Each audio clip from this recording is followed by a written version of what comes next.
नमस्कार दोस्तों, मैं डिबेट गुरु डिबेट गुरु चैनल पर आपका स्वागत करता हूं।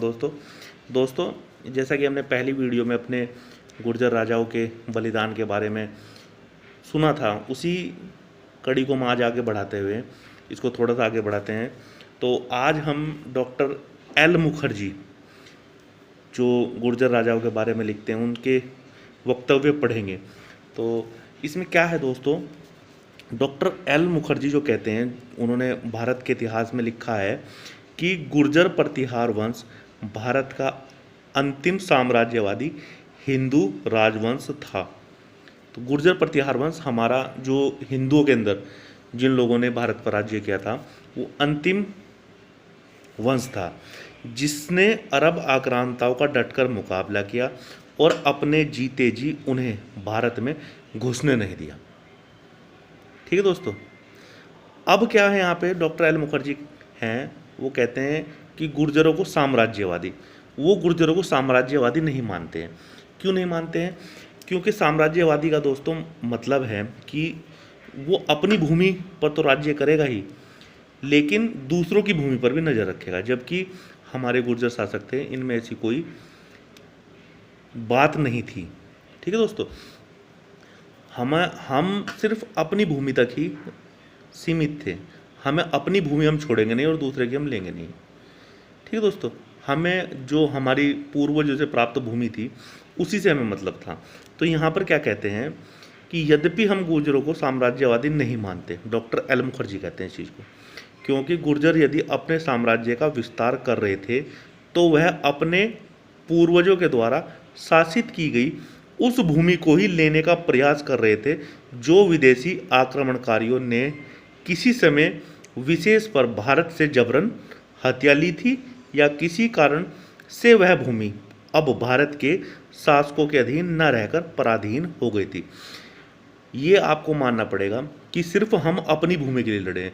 अगर हमारे मन में मंशा जाती कि हमको इस संसार में सिर्फ गुर्जर प्रतिहारों का शासन चाहिए, तो हम संसार जीत लेते, क्योंकि हम में वो एबिलिटी है। जो हमारे गुर्जर प्रतिहार थे, उनमें वो एबिलिटी थी, वो संसार जीत लेते, संसार को अपना बंधक बना लेते सारे को। लेकिन उन्होंने कोई भी गलत कार्य नहीं किया। सिर्फ अपनी भूमि हम छोड़ेंगे नहीं और दूसरे की हम लेंगे नहीं, जैसे कि अरब आक्रांताओं ने की थी।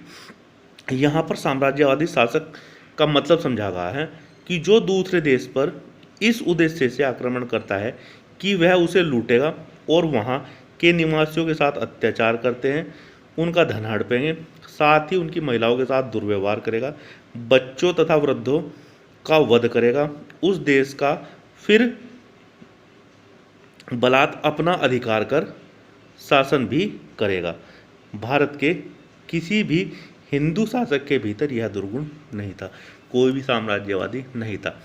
अपनी भूमि के प्रति हमें जो भारत से पहले, भारत ईरान तक था दोस्तों, ईरान तक भारत फैला हुआ था। ईरान, अफगानिस्तान, ये सभी ही भारत में आते थे। देखो, आपने महाभारत देखा ना, उसमें गंधारी कहाँ की थी? गंधार अफगानिस्तान के आसपास पड़ता है ना, वहीं पे। तो गंधारी कहाँ की थी? गंधार बोलते हैं उसको। तो अफगानिस्तान तक भारत फैला हुआ था, इतना बड़ा था भारत। ये तो अब बने हैं, सारे टूट टूट के बन गए हैं।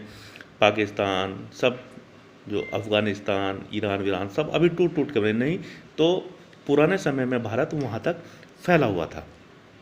ठीक है दोस्तों। लेकिन भारत के किसी भी राजा में ये दुर्गुण नहीं था कि वो ईरान से बाहर जाए, वहाँ पर जाकर राज्य करे, या हम जाकर किसी दूसरे देश के जो रहने वाले हैं उन पर जाकर आक्रमण करें, उनके धन संपत्ति को लूटें, उनकी औरतों के साथ बदतमीजी करें। ये गुर्जर प्रतिहारों ने कभी नहीं सीखा। ठीक है दोस्तों। अब हम आगे चलते हैं। हमारी दृष्टि में साम्राज्यवादी शासक वह होता है जिसका आक्रमित राज्य के लोग स्वाभाविक रूप से विरोध करते हैं, अर्थात जिसे आक्रमित राज्य के निवासी अपना शासक नहीं मानते। ठीक है दोस्तों। जबकि गुर्जर शासक यदि कहीं भी अपना साम्राज्य विस्तार कर रहे थे तो स्थानीय लोग उनका स्वागत इसलिए कर रहे थे कि वह मुस्लिम आक्रमणकारियों के अत्याचारों से दुखी थे। देखो, गुर्जर का मतलब क्या है? शत्रुओं का नाश करने वाला। तो हम शत्रुओं का नाश करते थे। हमारे राज्य की जो, जहाँ पर हमने अपने राज्य को बढ़ाया है, तो जितने भी लोग थे वो हमारा स्वागत इसलिए कर रहे थे कि वो हमारे अधीन रहकर, हमारे राज्य में रहकर उन लोगों का हम अच्छे से लालन पालन करते थे। हम उनके साथ कोई बदतमीजी नहीं करते थे या इस तरह का कोई भी दुर्व्यवहार नहीं करते थे। ठीक है दोस्तों, आगे चलते इसमें। वह नहीं चाहते थे कि उनकी पवित्र भूमि पर ऐसा विदेशी शासक आकर शासन करे जो उनके सांप्रदायिक विद्वेष रखता हो या सांप्रदायिक आधार पर उन्हें अपनी तलवार की प्यास बुझाने का माध्यम मानता हो। ठीक है दोस्तों, भारत के लोगों ने इस्लामिक आक्रमणकारियों से पूर्व कभी सांप्रदायिक को किसी शासन के द्वारा उसकी नंगी तलवार के होते हुए जनसंहार के रूप में नहीं देखा था।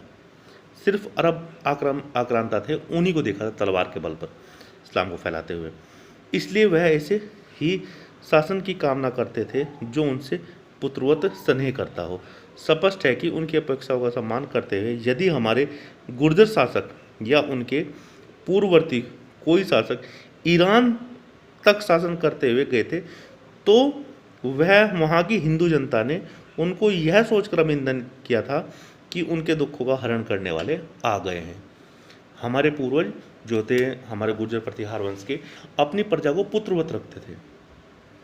इसीलिए जब वो ईरान तक गए थे तो ईरान तक जो हिंदू जनता वहाँ पर फैली थी, जो अरब लोगों से बहुत ही परेशान हो गई थी, तो वो हमारे गुर्जरों के शासन में अपने आप को पुत्रवत समझकर और उनका सम्मान करते थे। ठीक है दोस्तों, आज यदि उस क्षेत्र पर रहने वाले लोगों का पूर्ण इस्लामीकरण हो गया है, उस समय के लोगों को इतिहास के कूड़ेदान में दबकर रह गई है, तो भी वह वस्तु स्थिति को समझकर उस समय चिंतन मनन लेखन की आवश्यकता है।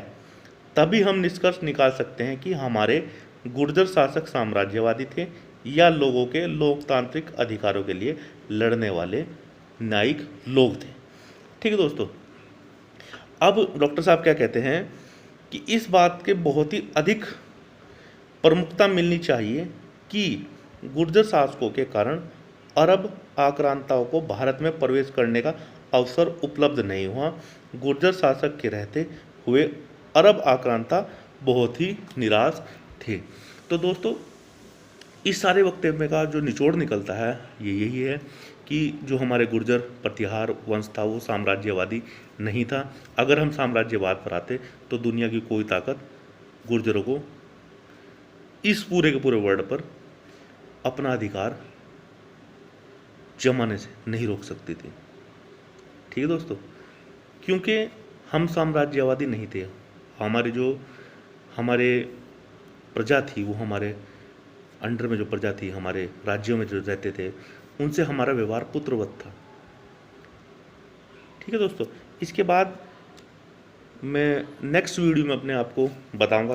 तीसरे को लूँगा डॉक्टर आर के सिन्हा व डॉक्टर राय के, इनके शिलालेख पर बात करूंगा। इसके लिए आपको आने वाला वीडियो देखना पड़ेगा। ठीक है दोस्तों, इसी के साथ मैं आपसे विदा चाहता हूँ। नमस्कार दोस्तों, जय गुर्जर समाज।